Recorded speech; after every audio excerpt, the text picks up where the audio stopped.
Welcome to Defined Moments of Memories. I'm Rick Sykowski and Eric Yoglin. Here we go. And Eric, take it away. Who do we have coming on? Okay. So, I know you've prepared this already. No, I did not prepare anything for today, just to be clear. So when both of these episodes suck, it's because I didn't come prepared. This is not going to suck. So today's episode to me is very interesting because we are having on an old friend from the neighborhood we grew up in. And it's something I want to touch on when our guest joins us. But we have an old friend that goes all the way back to 5th grade. Mm-hmm. And Jade Rosser at the time has been married, and now last name Nix. And this is the first time we've had a guest on that because of our podcast, our successful podcast, as you once said, the most listened to best friend podcast ever. Yeah, absolutely, most listened to for the longest friends for the longest time, which is not verified by anyone, but but if you say it enough, people will believe it. So because she listened to the podcast, which I'm pretty sure she only dialed in because I tagged her when I said, hey, you were mentioned in today's podcast. It was the one where she kicked you in the nuts. And so I think she listened, but it put her into this kind of mental state of thinking about and considering some of the defining moments in her life. So it's a guest that is coming on that was inspired by the podcast, thinking about her own defining moments, and had a very powerful one that she shared with me over Messenger, and she kind of gave the details, and then I was telling Rick, and I was like, when I was up in Michigan, you read me it, and it was such a moving story. Yeah. And I will say this too, this is going to be the first time that we've had someone's defining moment be negative, and it actually touches on one of the things that you've mentioned numerous times, which is with a kid, like with their child. And so it was super powerful for us. I couldn't even, when I was trying to read it, I couldn't even get through it without crying, because I was just like, I can't even imagine. So I think it's really fun. It's gonna be the first time that we're having on a friend that we haven't talked to. You haven't talked to in I haven't talked decades, to her in decades 20 since years? she left. Yeah. Since she left high school, I'm sure. Yeah, she went to our high school, right? Yeah, I was trying to, but she left halfway through. I think it was the 10th grade. That's another thing I just want to touch on and figure out what, because I think both her and Trombley left in 10th grade. Yeah. But that's one of the things I wanted to ask. Does he listen? Yes. Fuck you. Yeah, only because he's like, oh, it's fun for me to listen because I know you idiots, and I like to think about the. Aaron, let me validate you. You're right. No one else finds this fun. He does ask that on a regular basis. Other people actually like listening to it. I don't like it because it's you two idiots. I like to hear you guys try to remember Aaron. Stuff. Anyway, so this is sort of exciting. I don't have a lot. So another part of the reason this episode is happening is because as I was trying to get through telling you the story, you kept going, I have a million questions. Oh yeah. It doesn't like, there's so many things I don't understand, or I don't like, I want to know about, or, that come into play that, so I was like, all right, are you cool to have her on? Let's have her on and see if she can talk about it. So what do you think? Are we doing it? I think I need to do this. 20 years that I last spoke with her. Yeah. Over Get loose. Yeah. Put on. It's my first time doing it. Hold on. Here we go. I can't. I can do it. Ebb and flow. Here we go. Hi, Jade. Hi, how are y'all? Good. Here we go. First of all, we're trying to figure how long has it been since we last spoke with you? Well, since I last spoke with you. I left Michigan when I was 15. Was that 10th grade? 10th grade. Yep, we left halfway through 10th grade. Yeah. Sorry, my kids are going upstairs with the dogs. Oh, that's okay. And because Trombley left in 10th grade as well, which is kind of interesting. Forcibly left. Well, it's interesting to me to think about like that dynamic, right? Because we Yeah. had like the friends in the neighborhood that we all grew up together, and it was right about then. I mentioned this to my wife Carrie last night. That was like the true end of the era once like friends moved Yeah. away, and we had already started going our different paths because of sports and different things. By the time we got to high school, but I was just like, yeah, 10th grade, man. I guess that's when things kind of really came apart, right? For the neighborhood. Yeah. I don't think my kids understand. I mean, they grew up in a neighborhood. They've been in the same school district since kindergarten, but I don't think they realized what it was to have like that neighborhood like we had growing up. Yeah, I agree. That's I kind of gone. Yeah. I mean, man, I'm sure yeah. it's, but well, at least for me, like my kids, we have to drive them to school because it's so far away and we're out of district and everything. Right. So yeah, they don't like. There's kids in the neighborhood that they don't know. Like we never had that. We knew everyone. Yeah. I And think everybody's about this- parents knew us too. So you Right. knew kind of Oh, watch that what was you the were doing. worst. Yeah, Oh. for sure.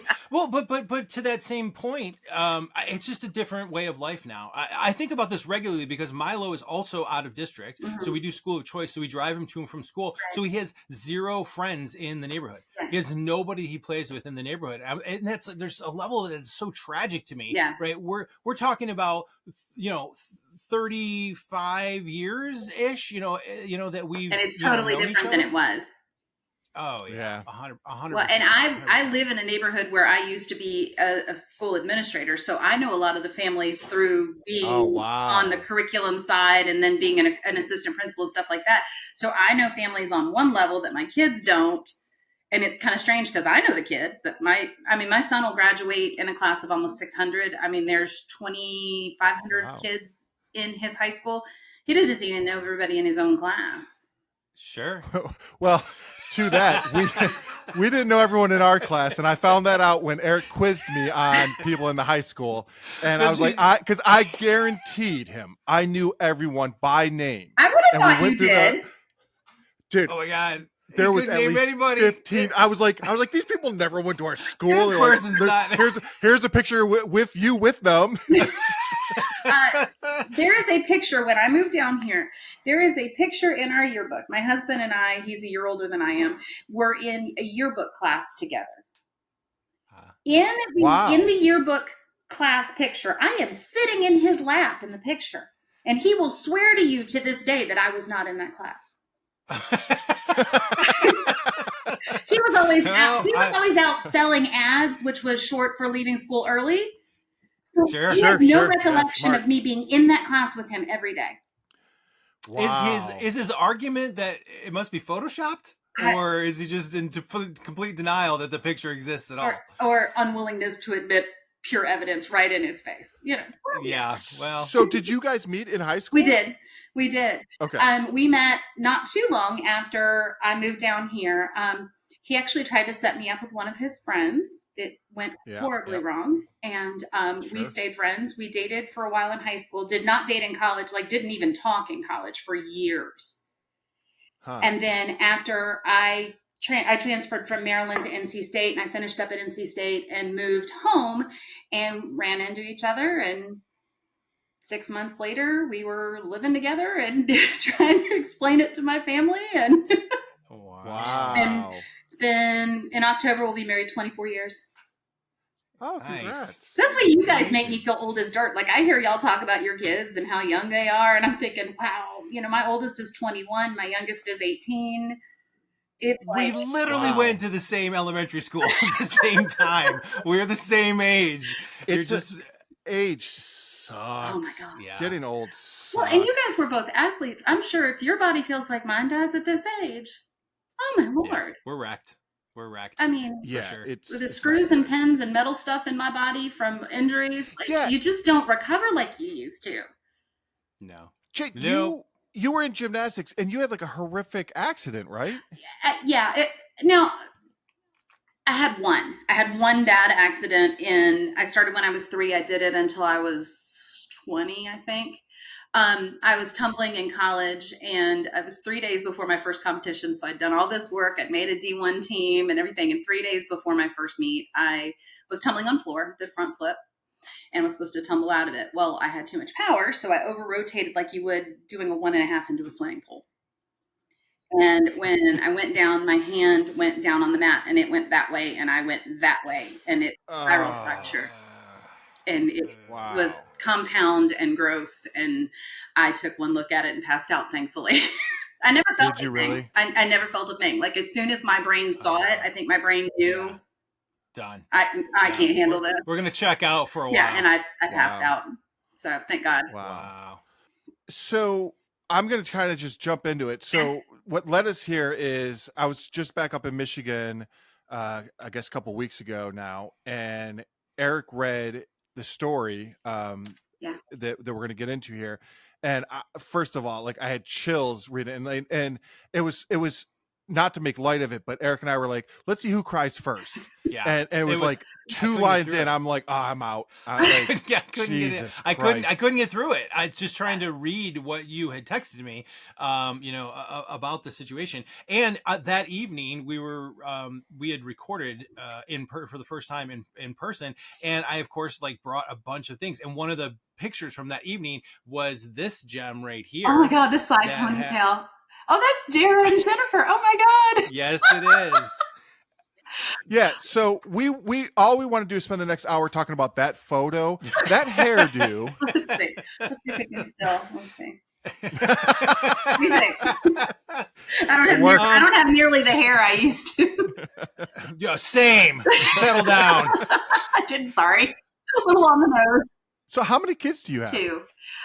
If I had my way, like what my ultimate goal was, I wanted either 4 or 6, and I just medically couldn't, but it worked out. I have a daughter who looks identical to me, and I have a son who looks identical to my husband, and now they are like polar opposites. So my son is blonde hair, blue eyed, 6'7".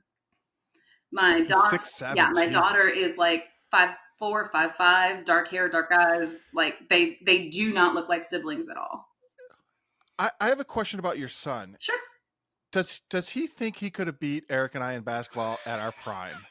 My son probably thinks he could beat anybody in basketball. Well, here's the irritating thing. So I go online and I see photos of him and stuff, and I'm like, he's just like dunking on people and stuff, and I'm like, come on now. You can't ask me. I'm a biased Southern mama, so of course I think he could beat everybody. Yeah. Now he obviously is legit. A legit basketball player. He's walking away though. He's not going to play in college. We've had a couple of looks, and when we talked about it, he said, "I've been at practice since I was 5 years old." So should we just launch into the defining moment? Sure. Take it away. I'm going to get nervous, just so you know. It's been 3 years. So let's set it up too, Jade. We want I have a million questions, so I'm gonna just jump in at certain times and stuff. So I apologize if it ruins the flow of this, but there was just certain things that I was like, well, what about this? And it's like, well, let's just have her on and talk about it. So plus, I think this is such a we've never gone down this route of the podcast. Most of the people have been professional, this is our defining moment in a professional, not something so personal like this. Right. So take it away and we'll just jump in with a million questions. Okay. So it's kind of funny that we're talking today because, you got those things on Facebook and Instagram. They're like a year ago today, 2 years ago today. Well, I was flipping through yesterday, and 3 years ago today, we were in Las Vegas. We had taken the kids for spring break, and, there was a picture of me and my husband and my daughter, and the caption basically said, we're a group of 3 today. One of us is down and out in the hotel room. And he had been sick the week before. And I love my son dearly, but you cannot tell the difference between his leg is falling off because it's been pulled off by a badger and I bumped my knee playing basketball. The reaction is the same. So when he was sick and kept feeling sick at school and stuff like that, I was like, Connor, look, dude, you got to tough this out. You're fine. So wait, when you're saying sick, was it like a flu? Yeah, the crud. It wasn't even the flu at that point. He just had the crud. And, allergy season hits way earlier down here. I mean, you can't see outside, but everything here is green and beautiful and just amazing. It was 85 degrees yesterday. I mean, it's Wait, where are you at? North Carolina. Okay. So in Texas, Mhm. when you have I've never had allergies. Being from Michigan, I never had allergies. When you come here, I literally thought I had Yep. a weird, like, crazy dizziness issue Yep. and stuff that I'm like, dude, this may be something serious because, like, I didn't It's feel right. Someone's totally like, have you ever different. been checked? It's totally different. And it's impossible to Yep. explain because it like during COVID, we had some people were on their way over and they're like, hey, I think I have allergies. And we're like, no, don't come over No. because if it's not allergies, Right. and if it's Right. COVID. So the thing is like, I can understand, like, if you have allergies, you could be wiped out for like weeks. Right. So I get that. So Well, and sorry. again, Go there's the on. reaction with him that you just don't know, right? Like you Right. don't Right. know. So when we get to Vegas and he's not wanting to go do things, what 15-year-old guy doesn't want to walk around the Vegas Strip with girls in showgirl outfits and like, he just. My mom listens to this, so I was that type. I didn't look at No, girls until not at I all. was in 26. So, you know, he wasn't feeling great. He did do some things. You know, we had tickets to go see Gabriel Iglesias, who's his favorite comedian, and we took him out and did that. And he went with us. Our daughter was 18 at the time, so we took her, and she wanted to get her first tattoo, so we took her to do that, and he did that. But other than those two things, he pretty much stayed in the room for a week. And I thought, this is not looking right. Something's up. So when we get back, we take him to the doctor, and they're like, yeah, he's got the flu. You know, we'll get him fixed up. So the flu goes on and on. He's not eating. He keeps complaining about this pain in his back, and I can't figure it out. I've got like the heating pad, I'm doing the stim machine, and we're throwing him in the hot tub, and like we're trying all of this stuff, and he's just not feeling any better. And so we take him back to the doctor, and they're like, well, you know, could be that he's had pneumonia. I said, well, he's had pneumonia before. You know, he was prone to it as a child. And she said, well, we're not going to do the chest x-ray. We're just going to listen to his chest. And she listened and she said, it sounds like it. I can do the x-ray if you want to. But it's pneumonia. It's like, okay, well, that makes sense. We're not eating. We're losing weight. We're really lethargic. They pump us full of medicine and we go home. And I will regret until my dying day not doing that x-ray. Well, so sorry No, to you're keep fine. jumping in. This is going to get annoying, but I literally last night we were talking about this about you kind of just have to blindly trust the medical field, right? Like doctors, you kind of just go, look, they know best. They've heard pneumonia a million times, so they know. And right, and Well, he was the such a problem healthy with that kid is that you didn't expect there to be anything. I mean, we just finished our second varsity season as a freshman in a 4A school. Here he is playing 2 varsity sports. Like we didn't expect any. So when she said pneumonia, we went, okay. Right. So I guess why as a parent, like, and I do the same thing, by the way, like you'll always go back and go, why didn't I do this? Like, or why, but why, I guess the question is, why would you? Right. Like that, as you a parent, know, Rick, that actually helps. That helps a lot. I'd never thought of it that way, but yeah, I definitely, that helps. I never thought of it that way, but it does kind of help to think about that. You analyze it way more, especially hindsight 2020, you know, type situation with your kids. Like Absolutely. what, you know, when you go back and go, because it's I wish I would have, but the reality is when you look at it objectively, you go, well, yeah, I'm all these things lined up. It made complete sense to not. How could I have known? You know, it's just looking back. Okay, so go on. So they pump him full of meds. Yeah, right? they give him something for pneumonia, and they said, okay, you need to stay home for 2 days. And I'm like, great. Like we put him in this school on purpose. It is a highly academically competitive school. We put him here. That place does not stop. It pushes and it pushes hard. And so, you know, we're trying to get work and everything else. The 2 days go by and I'm like, dude, you got to go back to school. Like, I know you don't feel good, but you've toughed out a lot worse than this. You played football. You're a pretty tough kid. Like, go to school. So he goes to school, and this is now, I've moved on to another school. I'm an assistant principal at another school. And then I had gone on to another curriculum spot. So I'm 2 schools removed from this one where I used to work, where my kids are now going to school. And Sydney's a senior, Connor's a freshman. And he goes into class, and I get a call during like the 3rd class period of the day. And the teacher said, Jade, he's green. Like, he didn't look good. Like, I think he's going to throw up. I said, just send him home. So I had his sister drive him home. She went back to school. And I got home and I'm like, I said, Connor, we've now missed 2.5 days of school, dude. Like, you got to pull it together. You missed the second half of the day, so I'll make you a deal. In the morning, you can sleep and miss the classes you went to today, but tomorrow you got to cover the second half of the day. Like, we can't do this. You got to handle it. Yeah. And he's like, I'll try.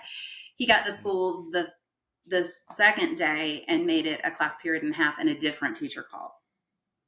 Oh, wow. And she said, now, is he putting up a fight? Like, I don't want to go home? He's not fighting that he doesn't want to go home, but you know, those really athletic kids in high challenge environments, they don't want to admit defeat, and they don't want to admit that they can't. And he also knew that our expectation was that he took his butt to school.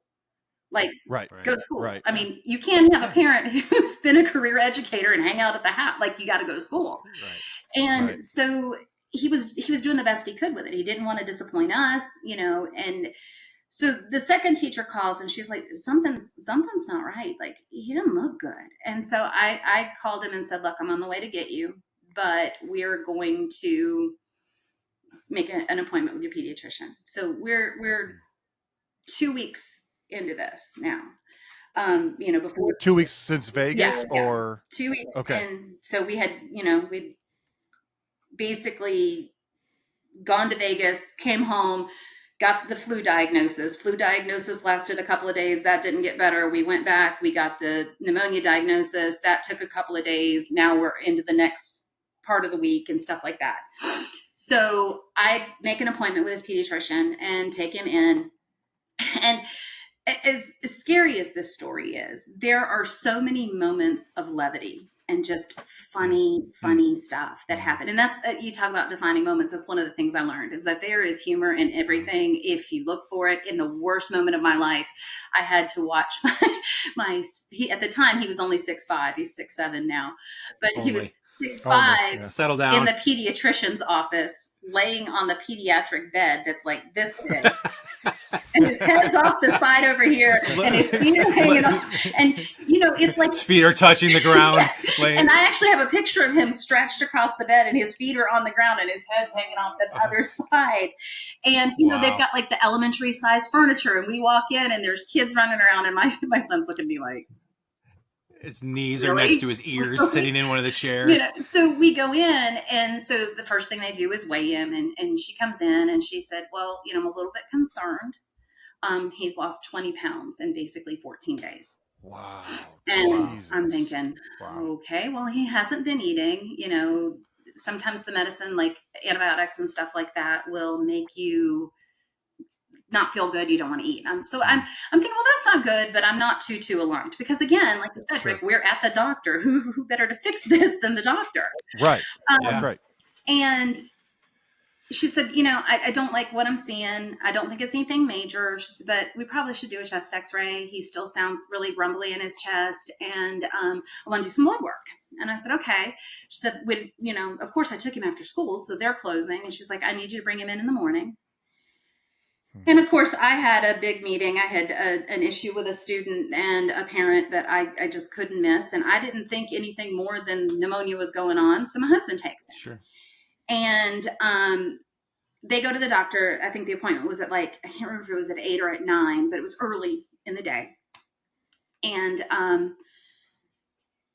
about 45 minutes later, I got a call from the lady that was his nurse and had been his nurse since he was born. And she said, are you driving? I said, no. I thought, well, that's not a good question. That's not a good question at all. I said, no. She said, well, I need you to get here. And I thought, oh my God. And I said, I can't, like, you can't leave this in my head and not tell me what's going on. I need to know. You got to tell me. And she said, well, it's not good news. And what she said, and we ended up finding out later, it was a little bit smaller, but it was still a pretty big deal. She said, well, they found a 3.5 inch by 5 inch mass in his chest. And you need to get him from the x-ray. Yeah, you need to get him to Cone Hospital right now. Cone Hospital is just like the main hospital in Greensboro. So I thought, okay, what did she just say? And I remember having this moment of, did what? And so I asked her, and she kind of went through it again, and something in my head broke. I mean, I lost touch with what was going on for a little bit. And I'm a director of curriculum at the school that I work at with a couple of other girls who do the same job. And I have an amazing team. And my middle school principal and the executive director of the school, two different people, are people that I worked with originally at the school my son was going to at the time. So we had all moved to this school together when we were baby teachers and stuff. We would sit around and talk about, well, if ever I ran a school, I would do this or I would do that. And then now we work in an environment where we get to do that. It's amazing. It's like the best school I've ever been in. And so I completely unhinge and I run down to Hannah's office. We've been friends since before, I guess, right after Connor was born. So, I mean, she's known my family their whole lives. And I'm so upset that I can't even get into words what is happening. I'm trying to tell Hannah that something's wrong. But at that point, I was crying so hard that I started like vomiting. Like I was oh, wow. out of my head. Yeah. Sure. And I couldn't hear the phone. It was ringing. I missed it. So it was the same nurse calling back. So she calls my husband and apparently tells my husband that the local hospital won't take him because they've now looked at the x-rays and they don't like what they see. And so Hannah can't get me calmed down. So she picks up my phone. Her husband and my husband were all friends. So she just calls my husband to figure out what's going on. And Scott tells her what has happened and that they won't take us at Cone. And I hear through their conversation, I hear him say, we have to take him to Brenner's. Brenner's Children's Hospital in Winston-Salem, North Carolina is one of the best children's hospitals in the country. It is phenomenal, but it is the cancer hospital. And that's what it is. So this is the first time that your brain goes to cancer? Yeah. I mean, I guess I must have known when I heard the mass part of it, but not really. Like, so I'm thinking, oh my God. After I heard that, I don't remember much. I apparently drove myself home. I don't remember that. I apparently called my mom and my sister on the way home. I don't remember talking to either one of them. My mom said I was screaming at the top of my lungs, not my son. This cannot be my son. This cannot happen. Like just screaming. And I don't remember any of it. Wow. I vaguely remember pulling in the driveway and my husband and son and daughter were coming out ready because we had to go. Like we had to go now. I'm sorry. So they were at the doctor's office when they found the mass. Yes. Well, they did the scans and stuff. They basically went in, did a chest x-ray, did some blood work, and they left. Scott was taking him back to school. So Scott got the phone call too. Then. Well, when they called me the first time and told me to take him to Cone, I panicked. Like you think you'd be so cool and calm and collect because it's your kid, and you're not. You're just not. So when they called me the second time and they couldn't get me, well, Scott's his other contact. So they immediately called my husband. So Scott was hearing it for the first time on that second phone call. Got it. Yeah. Got it. Okay. You get out of the car and you see your son for the first time. What's the moment? Like I don't remember.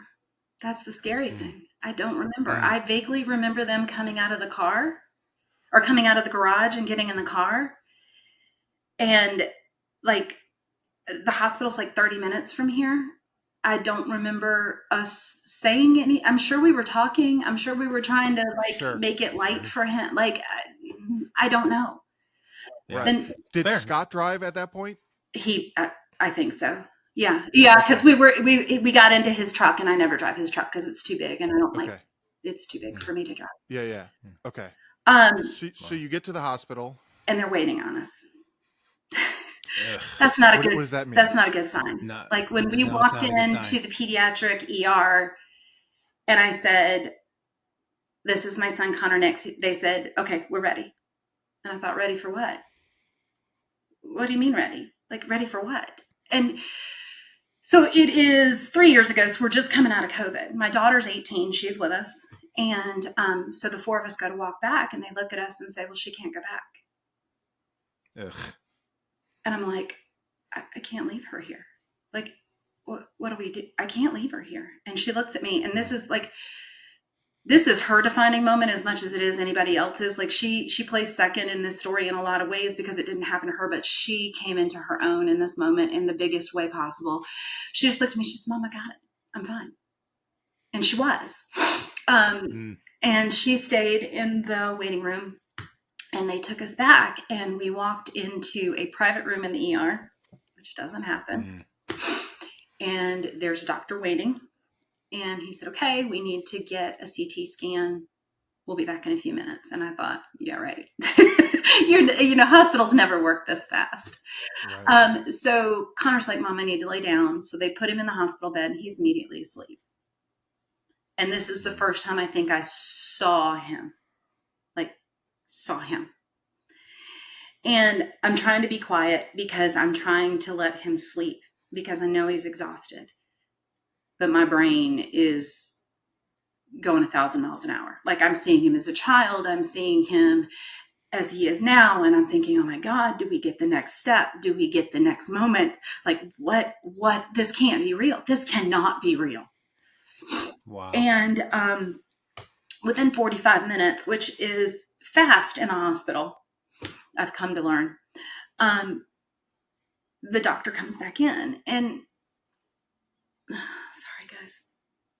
No, it's okay. Take your time. It's an incredibly emotional situation. You just don't apologize. So to the doctor's credit, I truly believe he thought somebody had already talked to us, but nobody had. So when he comes in, he says, okay, let's take a look at the CT. Now Connor's asleep. He is sleeping next to us. I actually have my hand on his foot just because I needed to feel grounded and like touch him. And the doctor said, okay, let's look at the CT scan. And he puts it up and he goes, okay, here's his trachea, here's his lungs, here's the malignant mass. This is the first time you're hearing malignant mass? And I go, excuse me? And you see the look on his face. He realizes nobody has talked to us. Ugh. And I said, are you telling me my son has cancer? And he said, very likely, yes, ma'am. And I went to my knees. I went to my knees. I mean, literally fell to my knees. And my husband picked me up. And we've talked about, having lost a lot of weight lately. I know that's something that we've all talked about. I was a much bigger girl, so picking me up was no small thing. But he popped me right back up to my feet, and he grabbed me up. And the doctor immediately realized that we didn't know. And he's like, I'm going to go get help. And he went, and basically that's when the happened. There were social workers and doctors and everybody was coming in to help us through it. Wow. And did you feel overwhelmed? Oh God. The social worker must have read the look on my face because she just kind of shouted, everybody stop. Oh, wow. And she said, we are going to go down the hall and have a conversation. And then one of us will come back and talk to you. And wait, so they all left? She took over. She was great. No, she was great. Sure. She was like, out, all of you, out. I mean, she was amazing. But so this is the first time you and your husband are alone talking about this. Yeah. Then. So on the way out, I said, do we tell him? And they basically said, well, that's up to y'all. And so everybody left the room, and I look at Scott and I said, how in the hell did we get here? Like what just happened? Like this morning he was fine, and now we can't, like what just happened? And I said, do we tell him? And Scott said, JD's 15. He's not a toddler. He's not a child. Like we need to shoot straight with him. And so I can't talk. I I could not pull it together. So we walk over, and I kind of brushed his hair, and I woke him up, and he looked at me, and he looked at me. He goes, "You okay?" And I had to turn around, and Scott looked at him and said, "Bud, it's not good news. They think you have cancer." And Scott's losing it, and I'm losing it, and like the whole world shifts. And he goes, "Well, do they think I have it, or do they know I have it?" I was like, "What?" He goes, "Well, do they think I have cancer, or do they know I have cancer?" And his dad says, "Well, buddy, they think you have cancer." He goes, "They don't know." And he rolled over and went back to sleep. There was this moment of clarity in this 15-year-old kid that Scott and I could not summon together for all of the love and money in the world. There was nothing that got us on that track. That in his mind, he instantly went to, "Well, they don't know." That's absolutely incredible. And I thought, I am thinking about this the wrong way. Like, it's one of the most profound lessons I've ever learned in my entire life in that one phrase that he said to me. And perspective. Yeah. And so I'm like, okay, all right, okay, whatever it is, we're going to be that family. We're going to be that family that kicks this thing's butt. We've got this. We're okay. And I'm talking myself up, right? So the doctors come back in. They bring in the pediatric oncologist who's like, "Slow your roll. We don't know anything yet." He was really mad with the ER doctor. Like he was ready. I think he was ready to fight. That we'd been told what we'd been told. He's like, "I am the oncologist. I will tell you when we have a problem. And right now, all we know is we have a mass, and there are a lot of masses." He's like, "That mole on your arm, that's a mass. Like it could be anything. Wow. Slow down." Was this comforting though, hearing this? Like, did it register as a parent? Did it register? It at least gave me a moment to reset and have some hope that we were headed down the right path. But that ended very quickly because they immediately move us upstairs to the 9th floor, which is the pediatric oncology floor. You know, I'm kind of hopeful. I've had the conversation with my son at that point. I've had the conversation with the oncologist that when you get off the elevator and you see pediatric oncology on the wall, you start to kind of head down the bad path again. And then we go in and realize that you have to go through a whole security protocol to get in because they're all children and they've got to be watched in a different way than an adult. And we're going down the hall and it's room after room after room of kid with no hair and kids that are clearly very, very, very ill. And it sucked any hope I had out instantly. The last room before we took him into his room was an infant, and she was barely able to stand. She was maybe a year old, and she's got all the tubes hooked up to her and everything else. She's in a crib. And I'm thinking in that moment, okay, this is bad, but this is not that. He understands what's happening. He can engage in the fight. He can tell us so even in that moment, there are these positive things coming back. And they put us in the room. Connor goes right back to sleep because he's just exhausted. And we kind of stay and talk to Sid. They let Sid come into the room and we get to spend some time with her. And then we're like, okay, Brandy's here. You guys are going to go to the house and stay tonight. My sister was with her, so I felt comfortable with her being here. And they go home. And so Scott walks them to the car. Sydney's going to take the car or the truck and go home. And we're just going to stay. And Connor was asleep and Scott was gone. And it's the first time I've been by myself that I was kind of cognizant of what was going on. And I just felt it coming. I just knew that I was about to lose it. So I checked on him. I made sure he was okay. And I went and I sat in the bathroom floor, which was part of his room. And I closed the door and I put a towel under the door and I grabbed a towel and surprised I didn't choke. I basically shoved it into my mouth as far as I could. And I just screamed and screamed and screamed. I had to get it out of my system, but I didn't want to upset him. And Scott had been so great. I didn't want to upset him. So here I'm trying to get it out of my system.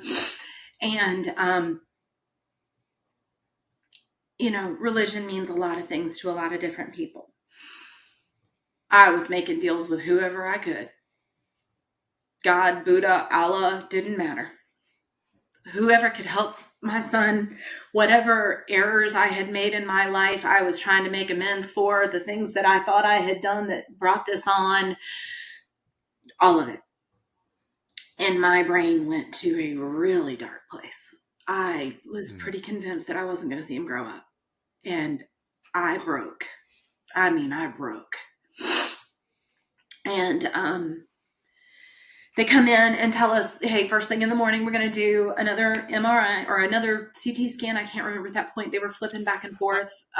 I'm sorry. I want to break this moment down Sure. because like that deal, right? Like you're willing to do anything to anyone for all that stuff. You scream into this towel.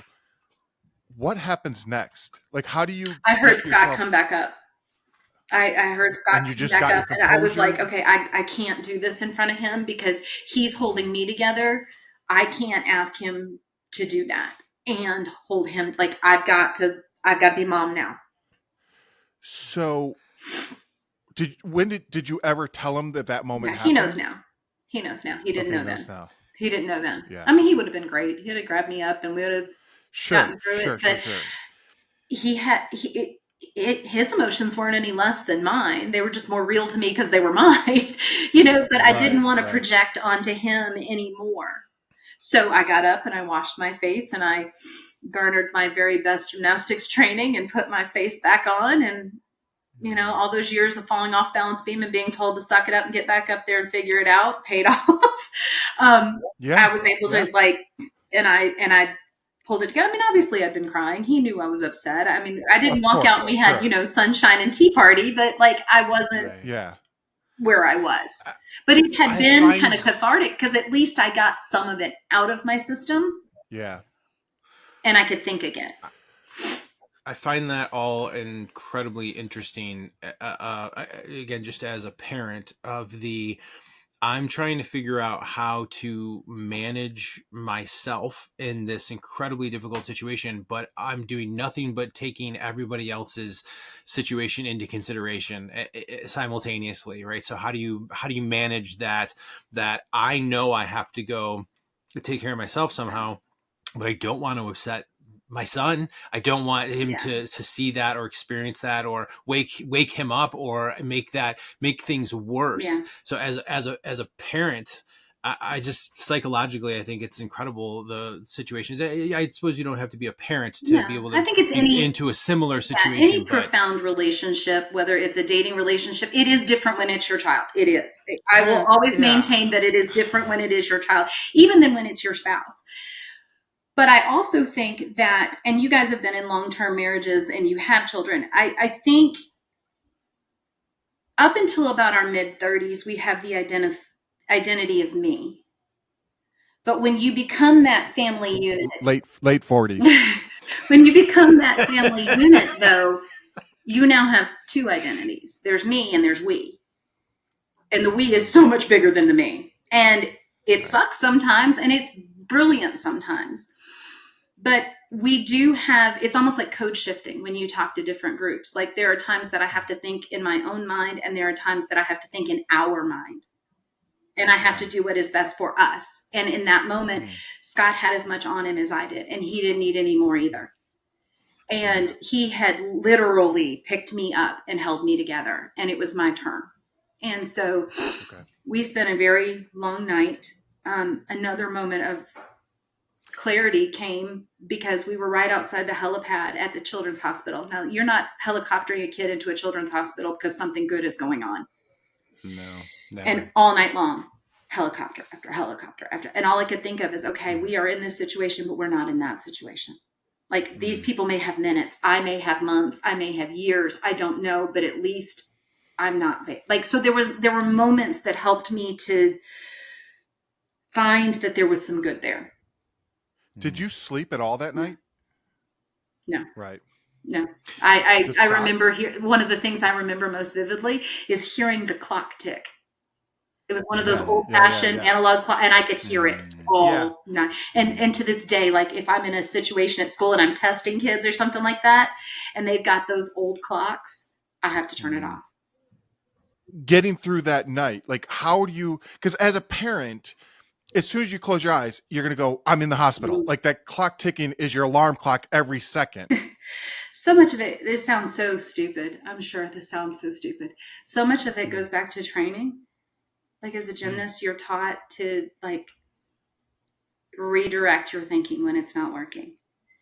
So I'd have these moments where a helicopter would land and I'd be like, okay, we're not in that situation, but oh my God, we're in this situation and this is bad and he could die and da da da. And I would vividly remember going, stop. You cannot do this. You cannot fall apart. You have to remember what he said. We don't know anything yet. And so I kept going back to what my son said. And that was the gut check. If he can find it, I can find it. If he can find it, I can find it. And I remember just laying there saying, if he can find it, I can find it. If he can find it, I can find it.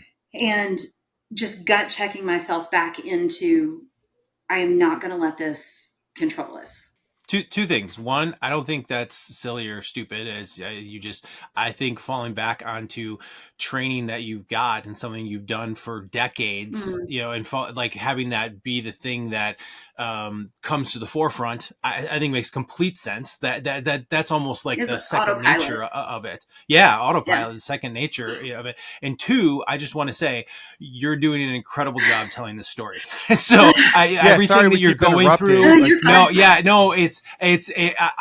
I can't, you're talking through some of this stuff. It's making me so emotional. I'm like, I wouldn't even be able to talk. I couldn't talk listening to you tell this. So you're doing an amazing job for something that's so emotional. I've had 3 years to kind of process it though. And you guys are kind of hearing it. So, so they come in and tell us they're going to do, I can't remember if it was an MRI or CT scan. I know we had 7 CT scans in like a week, which is so dangerous. But at that point, what damage are you going to do? Yeah. I mean, if this is where we already are.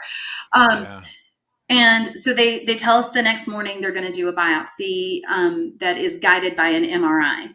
And what they basically are going to do is they're going to go in behind his ribs. In between his ribs is their first hope. They're hoping not to have to cut him, but they may have to. They took a needle. They went in between 2 of his ribs with an MRI machine, and they're watching the MRI machine, and they're going into the tumor, the mass.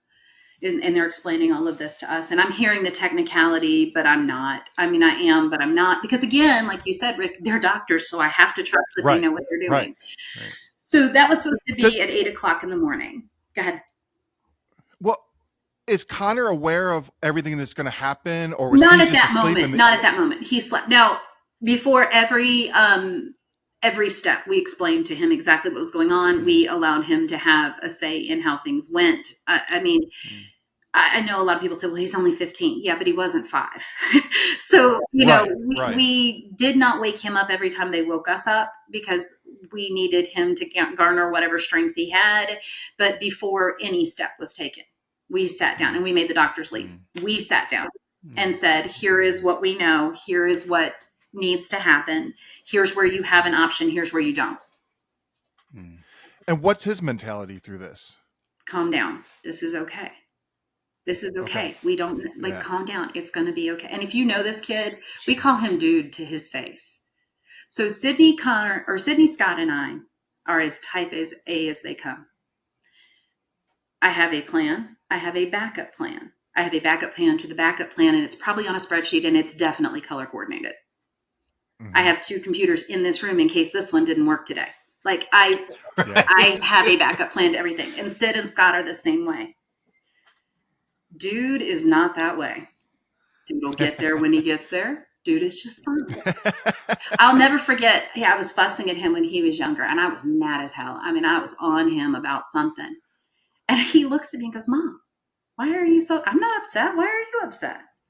And I thought, I'm going to kill him. I'm going to kill him. Like, he's just I'm about to go to prison for murder, child. It's like a totally different mindset. I wish, and one of the things I learned from this is that I need more of that in my life.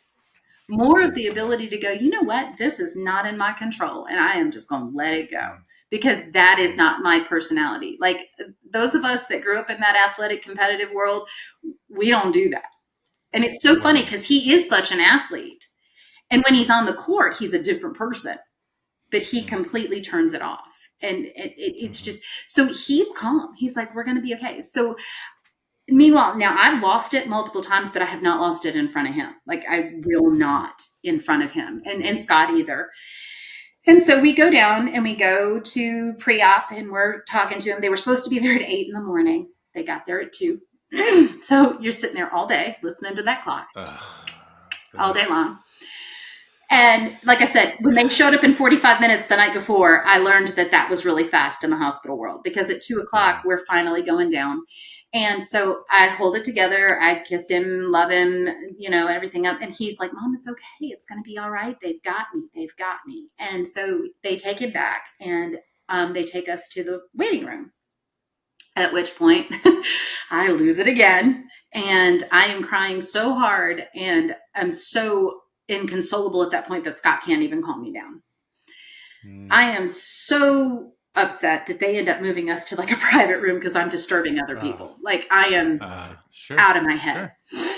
Yeah. And again, I'm instantly back mentally in the floor in the bathroom, making deals with whoever I can, trying to will him through this. And I'm not real proud of the things that I thought, because I thought, oh my God, he's going to die. He is going to die. I can't do this.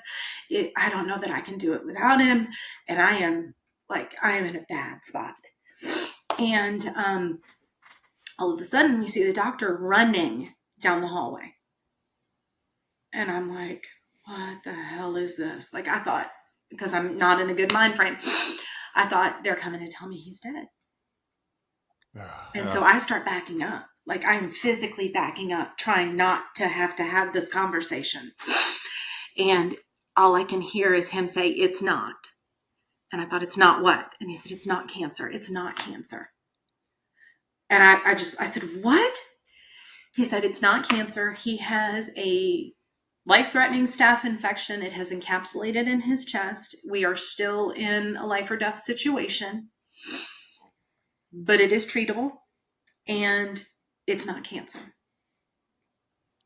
And the whole world shifted. And I thought, okay, we have a fight, we have a battle, but we're going to figure this out. And they explained to us what's going to happen. They put in a forcible drainage tube into the tumor in his chest. It was there for 8 days. And I guess, I don't know anything about medicine. I'm sure my daughter, who's finishing nursing school, could probably explain it to us. But there's a difference between a drainage tube and a forcible drainage tube. One is under suction, so it's forcibly pulling the whole time. It's very painful. But they put that in and they're explaining all of this to us. And then I'm like, when can I see him? This is great. We can talk about this later. When can I see him? And so they let me go in, and Scott's with me, of course. And we rush over and we grab him up and we're kind of celebrating and everything else. And he's groggy and he's like, Mom, I told you it was fine. I mean, he never faltered. He never anything. But we spent the next 8 days in the hospital with a forcible drainage tube, and it was very, very. But it was life-threatening. Mm-hmm. So were you did you go to dark places in your mind then, or at least not it as bad? I mean, I still knew that we were in for a battle, but they were very proactive. So the scary thing is, we moved from the oncology floor to the infectious disease ward because this is post-COVID. It's in his chest. Right. We don't know what's caused it. He was perfectly healthy now 3 weeks ago. So you kind of get treated a little bit like a leper while they figure out what's wrong. So they did all sorts of testing and everything else. We were in a room where you walked into the room and then the door sealed behind you and you were in this little chamber kind of thing. And then you turned to the left and another door sealed behind you. Then you could go into his room. And once we went in, we were not allowed to come out. Until somebody told us. We were in there, I think, 4 days before we were allowed to leave the room. And at that point, we were allowed to leave, but he was not.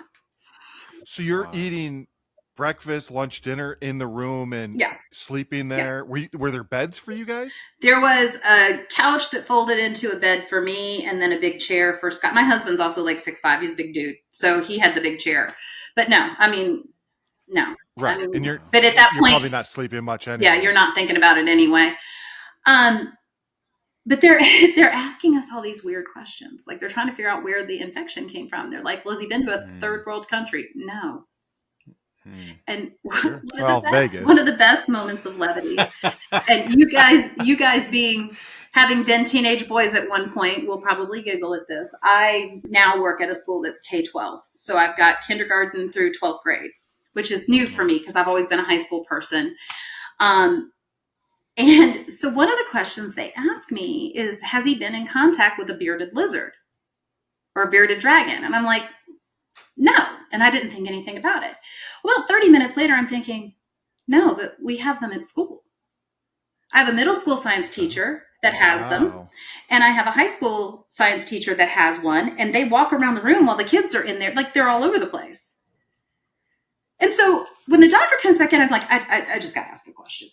Like my son hasn't been around this thing at all, but we do have them in my school. Like, do I need to have these things removed from our classrooms? And he goes, no. Just tell the kids don't lick the lizard. I'm like, I will not tell middle school kids don't lick the lizard. I will not. Because they're not. Rick and I just talked about this. If you tell them not to, that's exactly what they're going to do. it. No, one kid was thinking about, let me lick this thing. But the minute I say don't lick the lizard, like I'm going to have some parent in my office. Like, why are you saying this to my kid? Don't plant that seed. But also, are they implying that Connor did lick a lizard? I don't know. But at that that's point, a weird question. At that point, I was so grateful to laugh. Yeah. That was one of the funny points was don't lick the lizard. So very often, like when Connor's going out and he's 18 and, we've got the girlfriend and we're getting ready to go to college and everything else, we'll make that joke when he's on the way out the door and he's just like, don't lick the lizard. I think it's fantastic.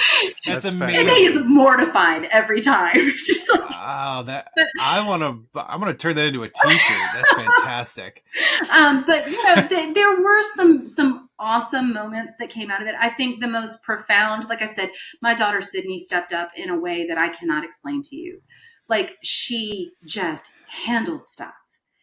But Sydney has known since she was 5 years old that she wanted to be a nurse. And I thought, well, this may scare her off. Like this, as close as they are, this could be bad. And Brenner's is a teaching hospital. And so the nurse knew that Sid was interested in being a nurse, and she really kind of took her under her wing and was willing to show her some stuff, which was crazy.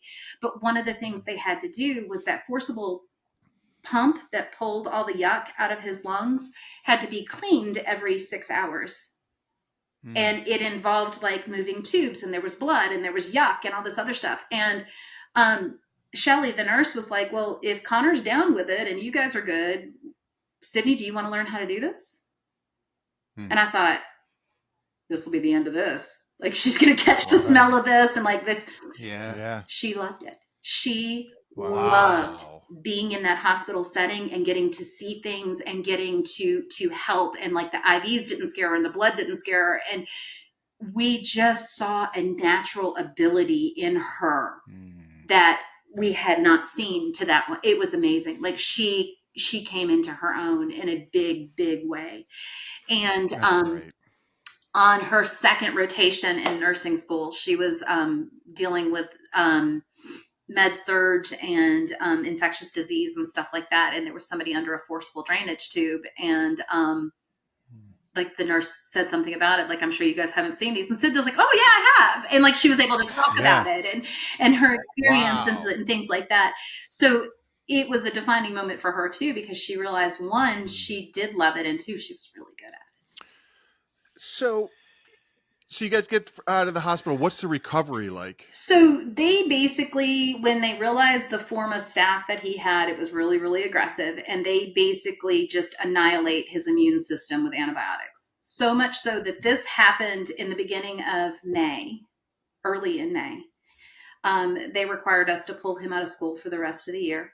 He could not go to school. He didn't have an immune system. They would not allow him to go to school. And his school was phenomenal. They were so good. They were amazingly good. Like when the girl that was the principal at the time, she and I had been teachers together at that school. Like we've known each other for a while. Yeah. So when I called and told her what was going on, she basically just said, look, he has had all A's all year. He has missed almost no school before he got sick. She said his school year's done. We're just going to freeze his grades where they are. He's done.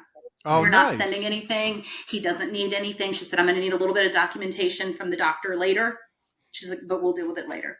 Just tell him he's done. Amazing. So he didn't miss a grade or anything. Oh, that's great. Amazing. That's great. I mean, and down here we get out at the end of May anyway. So he basically missed the last month of school. Okay. But they were phenomenal. The school helped us because I don't know what it's like in Texas and in Michigan, but there are attendance requirements for athletes. So we were going to be ineligible to play the next year because we'd missed over so many days. So the school took care of all that. They did all the paperwork. They got everything approved. He was able to play the next year. He did decide not to play football after that, which I have to admit I was a little bit grateful for because he, being a big kid, he was an offensive lineman. And the idea of him getting hit in the chest over and over and over again, and we didn't know what caused this. When he said, I don't think I want to play, we were fine with it. You know, you need to do something. And so he started working in the off season. So he works and then he's got basketball, or had basketball. Now that that's done, he's just working. But you know, the school was incredible. My family was incredible. My son taught me so much about just seeing the light in situations and the things that I just realized that, you know, tell the people that you love them now. Tell them what you admire about them now. Don't wait. You don't want to tell them in the moment when something's gone wrong, because then it feels like, well, I'm just saying this because there's a problem. Like, tell them now.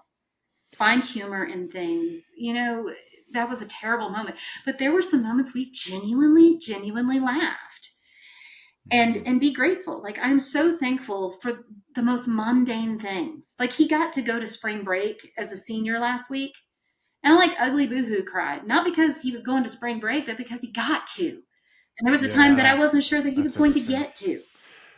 When you texted this to me, the story, I don't remember the exact wording that you used, but it was something along the lines of, when we walked out of that hospital, like, that is what felt like the defining moment because of how you were now viewing life, like having to go through that situation, but to be able to walk out the door of the hospital, you know, with your kid, and now that new perspective, that what you're talking about there is perspective, right? In terms of how you're going to view it, how you're going to handle those things. And we touched on this at the beginning, that about it's interesting that a very bad and negative situation and something that's so difficult can lead itself to something that has a very positive outcome for an outlook on life. But Jade, go. So you step out of the hospital. When you're in the middle of the night and you're hearing that clock tick, that's something that will register till the day you die. Absolutely. I can't stand that sound anymore. Of course. So what's something that registers the moment you walk out? Was it the smell of the air? Was it the sound? Is there something that you No, there's a very, remember? very graphic. I'm a very visual person. And there's actually a picture of it. I think, Eric, you may have seen, my husband posted last week, because we were kind of at the end of basketball season. Connor's walking out in front of us, and he's got his basketball shirt on, and on the back of it says attitude, and it talks about determination, grit, and all of these other things. And there is this devilishly pale kid now, who's normally like my beautiful blonde hair, blue-eyed, golden tan kid, is like super, super pale. So the red like really, really popped hard.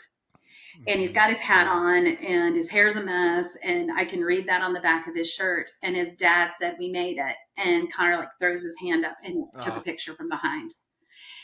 And I vividly remember that. But I will tell you the moment, Rick, that it really clicked that we were okay, and the big shift in my brain.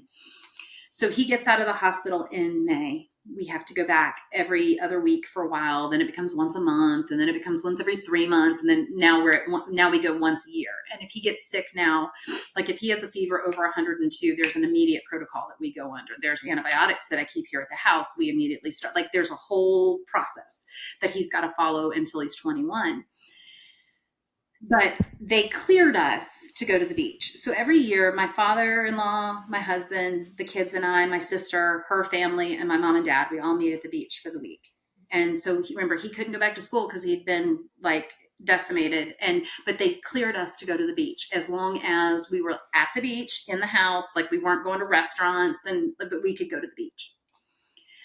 And, you know, I don't know, with y'all never having lived here, like beach culture is a big part of North Carolinian life. Like every family goes to the beach for at least a week every summer. Like it's just what you do. It is very much part of our culture. We look forward to it all year. Like we've had ours planned since this time last year.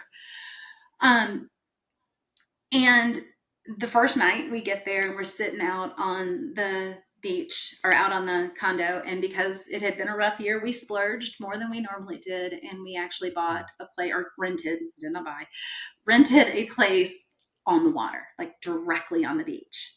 And I remember sitting out there with him, and he got real quiet, and his kid is never quiet ever. I'm surprised he's been quiet while I've been in here. Like I can hear him moving around upstairs. And just very quietly goes, I thought I might not ever get back here. Oh my God. And I thought, okay, so this did register with you. Like you were so calm and cool and collected this whole time. And it did hit him. I just didn't realize that it hit him until later. As you were mentioning that earlier throughout the story, my brain went to like how much of that is personality. You kind of talk about his personality, about how he's very go with the flow. How much of that is just youth of that invincibility of youth, right? Like type thing about you don't. I think that some of it. I also think that he is a kid who just. He worries about what he worries about, and he doesn't worry about what he doesn't. Like he is good at departmentalizing in a way that I am not. Like if I'm upset over here, it's going with me over here and over here and over here and over here. He's like, okay, this pissed me off, so I'm going to go do this now. And it's like a shift. So I think in his mind, he truly believed that he was going to be okay. And because he truly believed that he was okay, he could go on to other segments and live in those moments, as to where I spent... I'm being honest. I have spent the last 3 years watching for every hiccup, cough, sniffle. He hates it now. He's had the flu twice since this happened. And you could tell he did not want to tell me, because I am on him. And I mean, I am on him. I'm in his room every 5 minutes. We're going to urgent care. We're not skipping the x-ray this time, you know? Yeah. So, I still struggle in that I wish what I had learned was to be more relaxed and more chill like him, but we'll call it a work in progress. You can't. I mean, no one could prepare for that moment. It doesn't matter what exercise. And the fact that you could go to your training, as an athlete to help you through these moments and stuff, I think is a pretty important lesson through this, because mentality does play a lot into this. But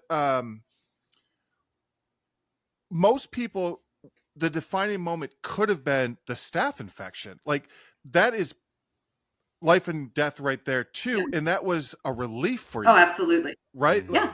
Right. That to me is like, if you guys go to the hospital and that's all he has is a staph infection, and they're like, this is life or death, and they're pushing in, you would probably have the same reaction, but it was just less than. But it's kind of like the lesser of two evils. But I also think, like, when you think about the things that you see associated with childhood death, you see the St. Jude commercials, you see you have such a vivid presence of what cancer means in a child. My Connor actually had a really good friend named Connor, who died in 5th grade from childhood cancer. So in my head, that's what I knew. And so when you hear infection, you're like, well, people get over infections. Yes, it was still severe, but I'm like, okay, well, there's antibiotics and there's surgery, and like there's all these things that we can do, and those things all exist for cancer too, but sometimes that's still not enough. Right. Well, and even like you talked about the initial walking in the pediatric cancer ward and seeing the kids there, like that in itself is just like, I can't even imagine. Yeah.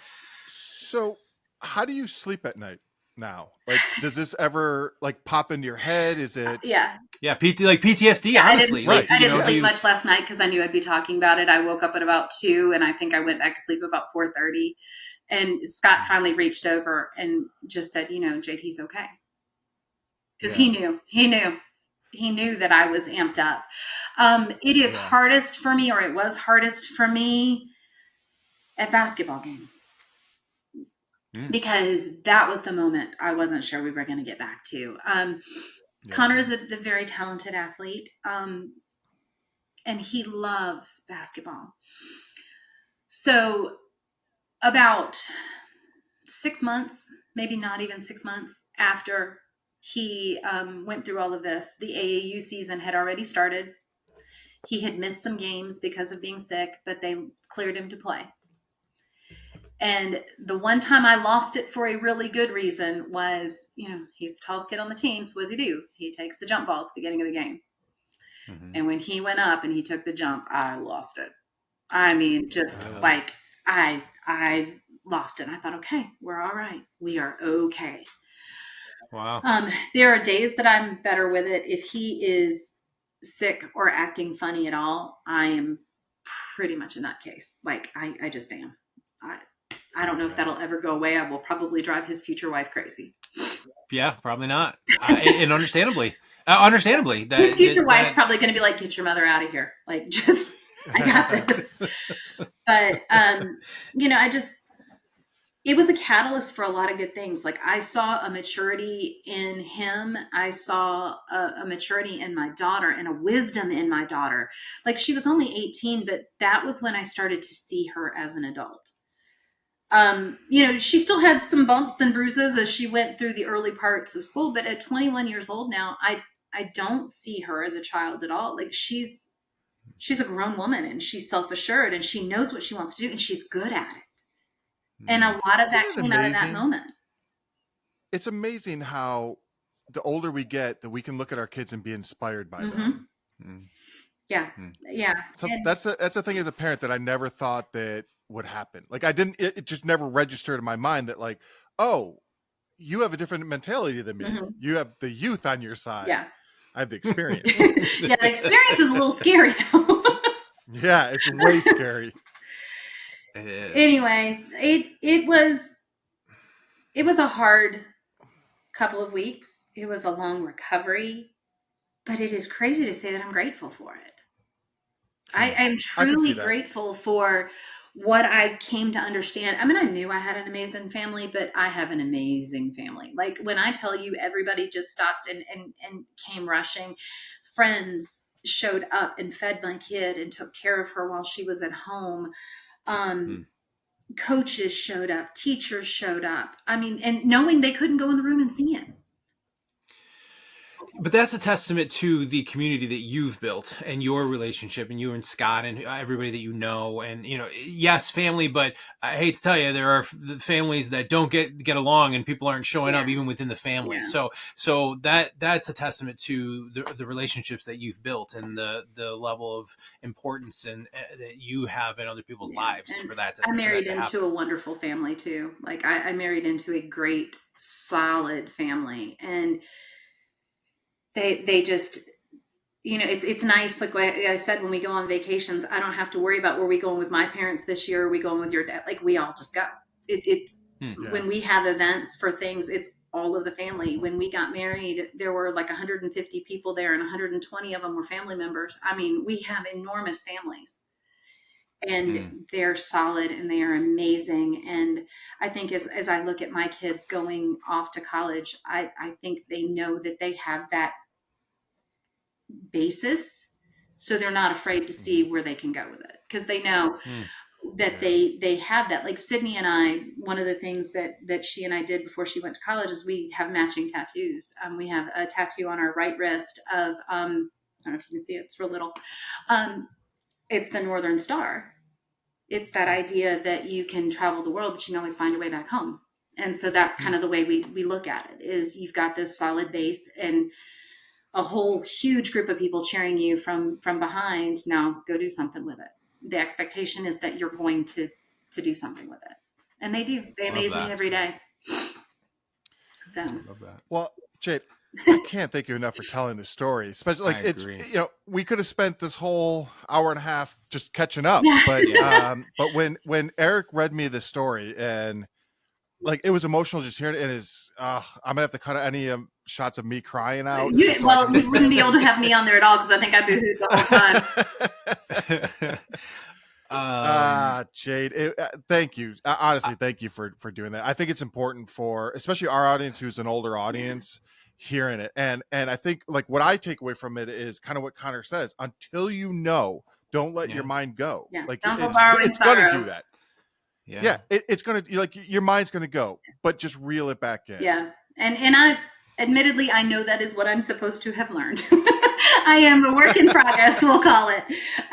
But you know, I love you both. I hope you know some of my best childhood memories have to do with the two of y'all and waiting at the bus stop and ice skating and being out on the lake on the paddle boats and that kind of stuff. And you know, it's a kind of childhood that I miss for my own children. I completely agree. I couldn't agree more. I thank you for saying all of that. My fondest memories are time spent with friends like that. Yeah. That we had amongst all of us. Everyone except for Trombley. Oh man, just dogged him multiple times. A few weeks ago, y'all were talking about some mess y'all had gotten into, and you know, I'll just use the initials MG. And you guys were talking about some stuff y'all had gotten into with him, and all I could think of was that was my first kiss. Oh, look at that! Yeah, I was in the fifth grade, and then I felt so bad. I went home and told my mom what I did. That's why my mom hates him so much. It wasn't even like a real kiss. It was like, sure, you know, sure. Yeah. Oh, so, if you ever wondered why my mom disliked him, that was it. All right. Well, we'll end this. Thank you so much for sharing and jumping on. And it's amazing to see you. And it is amazing. This was really as emotional as it was. This was really fun. Well, I appreciate y'all being kind when it took me a minute to catch my breath. Oh no! Are you kidding me? Understandable. I think you did amazing getting through it. I'd be a wet rag on the floor. I would not be able to. I made sure I put waterproof makeup on before I came over here. It was like it's gonna be all down my face. Oh, anyway, love y'all, and I hope to talk to you soon. I'm gonna say that we probably had our funniest episode of the year. That was it. Holy number cow. One. Gut-wrenching. Holy cow, dude! Gut-wrenching. There was a moment. I do this when it has to deal with kids, and I get really emotional. Where I go, ah! And I'm gonna have to cut that out because it's so like it's an ugly. You know, people say ugly cry. Like, dude, oh my god! I can't tell you the number of times I was fighting back like tears. She went down. She explained. It was like really interesting moments for me. That because she was very eloquent in her explaining of the situation and the things that she went through.